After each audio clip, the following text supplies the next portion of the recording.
సాహసం, తపస్సు చేసి వరాలు పొందిన ధన్యుడు, పునర్జన్మ ఎత్తిన వీరార్జునుడు. అట్టి తిన్నడికి అవమానాలు, అగ్ని పరీక్షలు ఏంటి స్వామి?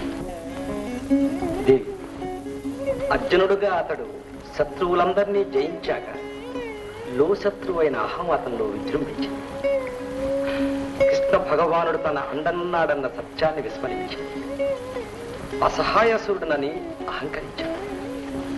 ఈ జన్మలో కూడా ఆలక్షణమే ఈశ్వర తిరస్కారంగా అతన్ని ఆవరించింది. ఖండబలమే సర్వం అన్న భ్రమలో ఉన్నాడు. ఇటుపైన పరిశుద్ధుడై సత్యస్వరూపాన్ని పరంజ్యోతిని దర్శిస్తాడు.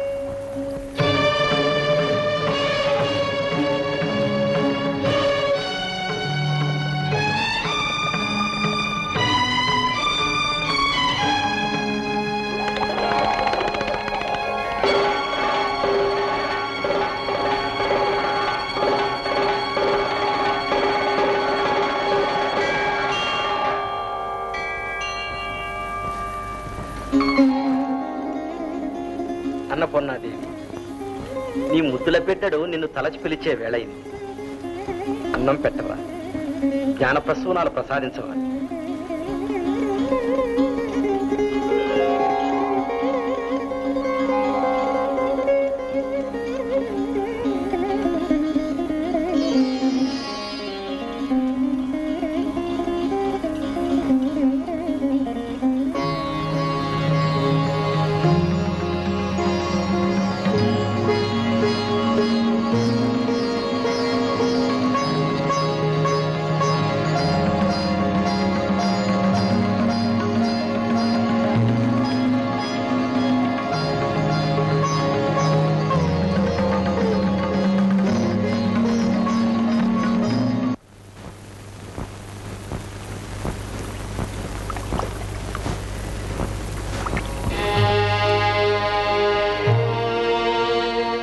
ఎవరు బాబు? నీకెందుకు? ఆర్చేవాడివా తీర్చేవాడివా? అలాంటి వాడిని అనుకో. ఏమిటి అలా నీరసంగా దీనంగా ఉన్నావు? ఎల్లా రాణిగారిని అడుగు. ఓహో, ఆలి మీద అలిగి ఉన్నావా? అలక్క ముద్దెట్టుకోమంటావా? అమ్మో, బాగా ఆకలి మీద ఉన్నావు. అరక్క లంకణమా, దొరక్క ఉపోషమా? ఎలాగైనా పుణ్యమేట్లే. ఇవాళ శివరాత్రి. నువ్వు అదే మాట. ఎవడయ్యా శివుడు? కనపడకుండా నన్ను నా ఆల్ని యాపకి తింటున్నాడు. ఈ ఏళ ఆయన గారి పూజ అయితే నేనెందుకు పత్తుండాలా? నాకేం కర్మని. అంతే మరి. అయినా పూజలు పుట్టినరోజులు అయితే విందులు చేసు తింటారు కానీ కడుపు కాల్చుకుంటారా? అది అలాగాను. ఆ మాట రాణి గారికి చెప్పు. ఈ ఏళ తినకూడదు, తినాలన్నా ఏటి దొరకదు అని శకునాలు చెప్పింది. చేపాలెట్టింది. ఒకవేళ దొరికినా తింటే భస్మం అంట. ఆ శివయ్య ఎవడో మూడో కనిప్పి భస్మం చేస్తా అంట. భస్మం పిచ్చివాడ.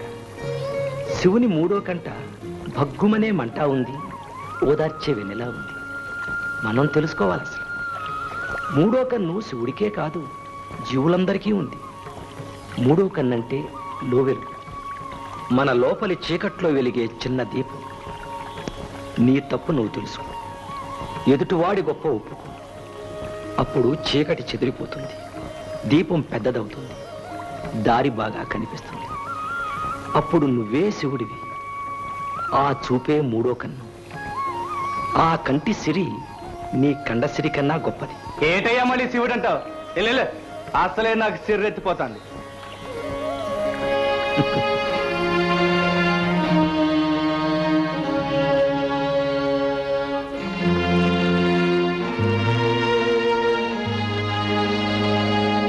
మరిన్ని ఫ్రెష్ ఫిల్మ్ అప్డేట్స్ కోసం మా TFC మీడియా ఛానల్ ని సబ్స్క్రైబ్ చేసుకోండి.